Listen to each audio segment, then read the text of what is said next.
gente continua a nossa cobertura sobre o conflito entre Israel e Irã, porque após esses dias de ataques, nós temos muitos desdobramentos e é importante nós entendermos os contextos e sabermos a fundo com quem está passando, com quem está muito perto da cena de destruição que a gente confere por imagens. Por isso, conversamos agora com Ilan Eizikovic, que é guia turístico em Holon, uma cidade que fica ao sul de Tel Aviv. Ilan, obrigado por conversar conosco mais um dia aqui na CNN Brasil. E eu começo te perguntando como que foi essa última madrugada, porque eu lembro que ontem, quando nós conversávamos ao vivo aqui, existia esse temor, esse receio de como que seriam as próximas horas, e foram de bastante ataques no espaço aéreo por aí. Olá, Estevão, bom dia. Obrigado novamente pelo espaço aqui. A última noite eu posso dizer que, de certa forma, foi mais tranquila, entre aspas, do que a noite anterior, porque a gente só teve 2 avisos para irmos ao bunker, então a gente teve mais horas de sono, digamos assim. Porém, ao mesmo tempo, a gente teve mais quedas de mísseis próximos à região onde eu moro, também no norte do país, mas, ao mesmo tempo, os resultados desse míssil, claro, causaram destruição, levaram algumas mortes. E, em paralelo com o que eu comentei com você ontem, inclusive, o Exército de Israel lançou uma nota informando todos aqueles que estavam protegidos nos bunkers de suas casas ou de seus prédios não tiveram nenhum tipo de ferimento grave. Então, isso reforça o que a gente havia conversado da necessidade de seguir as orientações do governo de se manter em lugar protegido, respeitando as orientações que eles informam a gente rotineiramente quando há um ataque a caminho. Ilan, quando vocês recebem os alertas por meio do celular, vocês sabem o que está acontecendo no momento? Existe essa comunicação ou é somente um pedido para que se resguardem o mais rápido possível? A notícia que a gente recebe no telefone é uma notícia que vem indicando para a gente, primeiro, estar próximo a um local seguro. Na verdade, agora eles adotaram uma nova medida, inclusive, em 3 passos. Depois eles vêm indicando para a gente ir para o local seguro e ficar lá durante um tempo. Algo como 10 minutos após essa notícia, que não fala exatamente o que é, mas a gente sabe que são mísseis balísticos oriundos lá do Irã. A gente escuta a sirene caso os foguetes venham na nossa direção. Ontem, inclusive, as primeiras sirenes tocaram no norte do país, tanto que teve 2 quedas de mísseis, uma próxima à refinaria e outra numa casa de uma comunidade, de um vilarejo árabe chamado Tambra.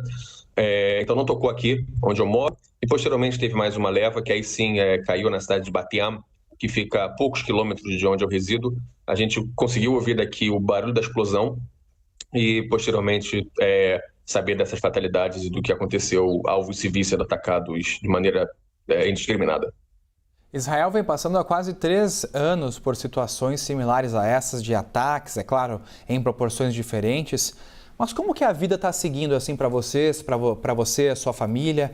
Como que fica até em questões de saúde mental, a sensação de estar em Israel e do país estar passando por situações de conflitos? Bem, essa não é a primeira vez que a gente passa por esse tipo de conflito no intervalo. Desde 2021, teve já alguns ataques mais fortes entre Israel e Hamas, agora Líbano e Irã. Claro que gera uma tensão, mas a gente acaba se habituando. Eu não posso nem dizer que a gente sofre de estresse pós-traumático, porque o trauma não acabou ainda. Existe uma tensão, existe uma ansiedade, digamos assim, mas ao mesmo tempo, quando a gente pensa de um lado racional e entende toda a segurança que nós temos, a gente consegue, de certa forma, relevar. Para mim, especificamente, como funcionário, como trabalhador da área do turismo, é um pouco mais complicado, porque o turismo é a primeira indústria a sofrer e a última a se reerguer.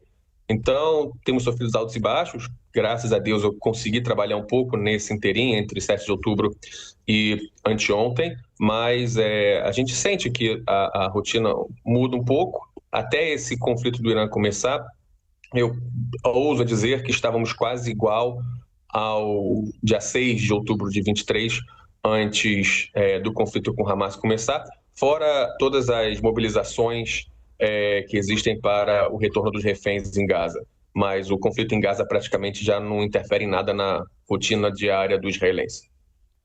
Também trago para essa conversa os colegas Diego Pavão e Américo Martins, começando por você, Diego. Obrigado pela participação de novo aqui com a gente na CNN. Eu queria aproveitar a sua experiência com o turismo. Claro, imagino que você trabalhe com muitos turistas brasileiros e essa situação em Israel, como você já falou, infelizmente não é nova. E eu queria saber de você que tipo de perguntas, eles fazem sobre esses riscos de ataques, como você orienta esses turistas sobre essa possibilidade de ataques quando eles vêm até você para começar a planejar uma viagem, para contratar os seus serviços. Como que você aborda isso com eles e como isso mudou, talvez, de alguns anos para cá?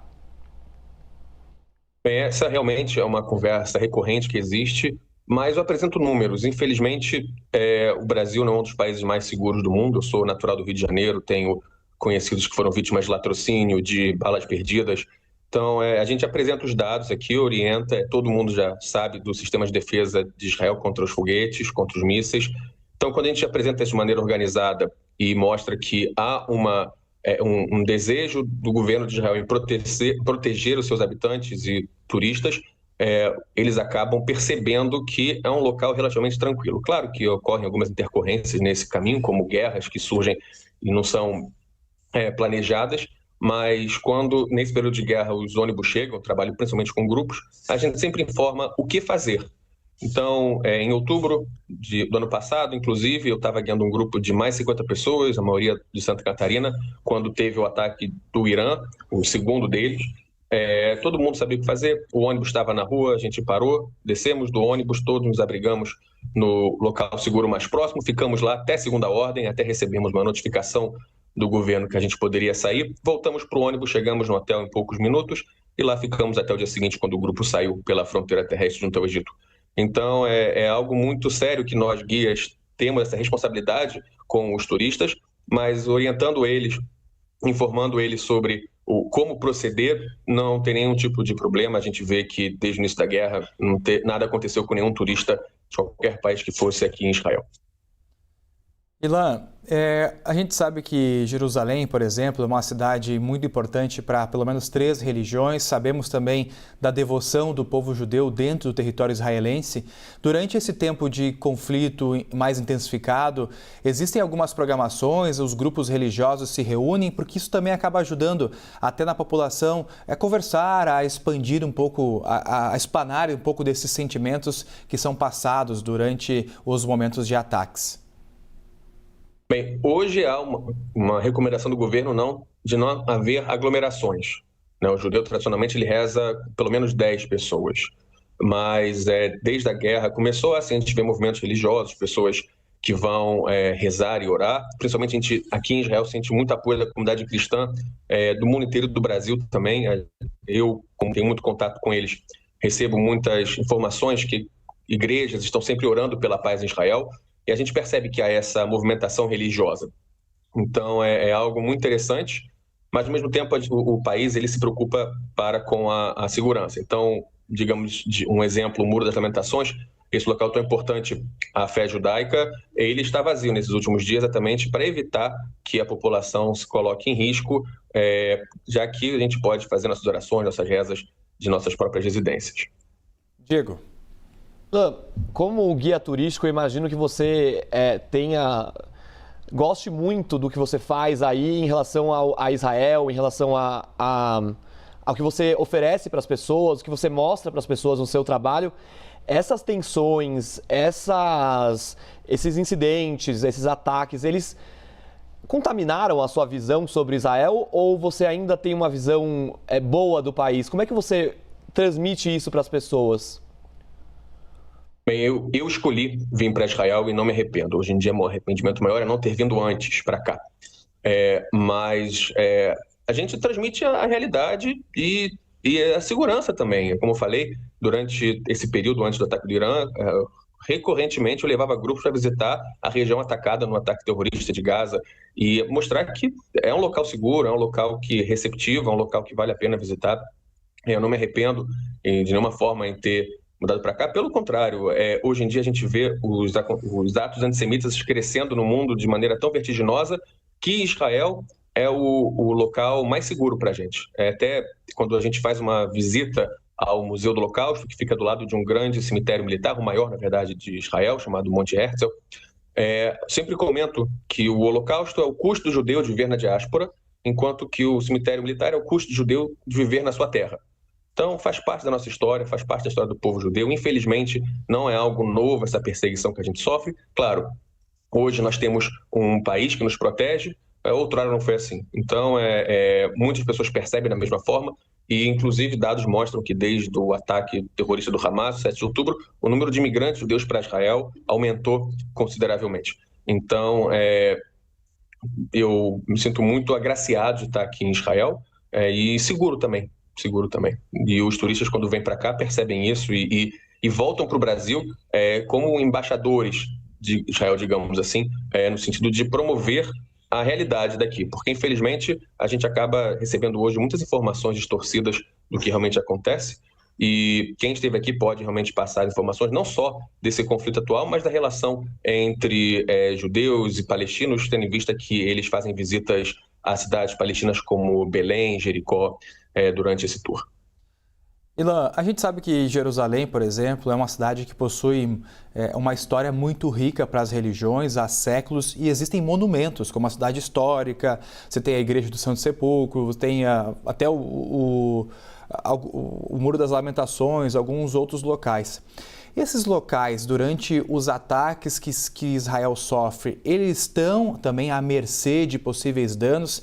Existe alguma comunicação, você sabe de alguma defesa em específica para esses locais que pode também ser alvo, né, desses ataques aéreos do Irã? Olha, até onde eu sei, não existe nada especial para defender esses locais. A gente tem o Domo da Rocha, muito importante dos muçulmanos, o Jardim do Túmulo e o Santo Sepulcro, a comunidade cristã, movimentações, não faltam lugares sagrados.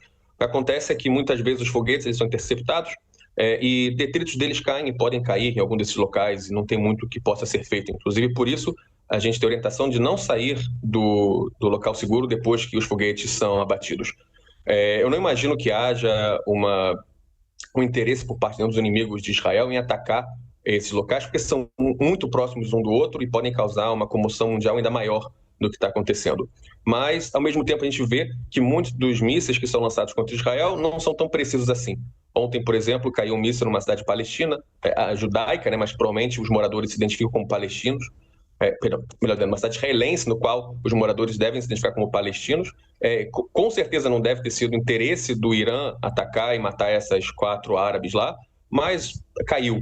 Então, há sempre o risco de poder ter um ataque em cidades que sejam, em locais que sejam sagrados para os judeus e para muçulmanos e cristãos também. Até onde eu sei, não existe nenhum tipo de proteção especial para esses locais. Nós conversamos com Ilan Ezikovic, que é guia turístico em Holon, cidade que fica ao sul de Tel Aviv. Ilan, muito obrigado aqui mais uma vez pela sua parceria, por nos trazer os seus relatos de quem está passando por este confronto bem de perto. Um ótimo dia para você. Obrigado para vocês também.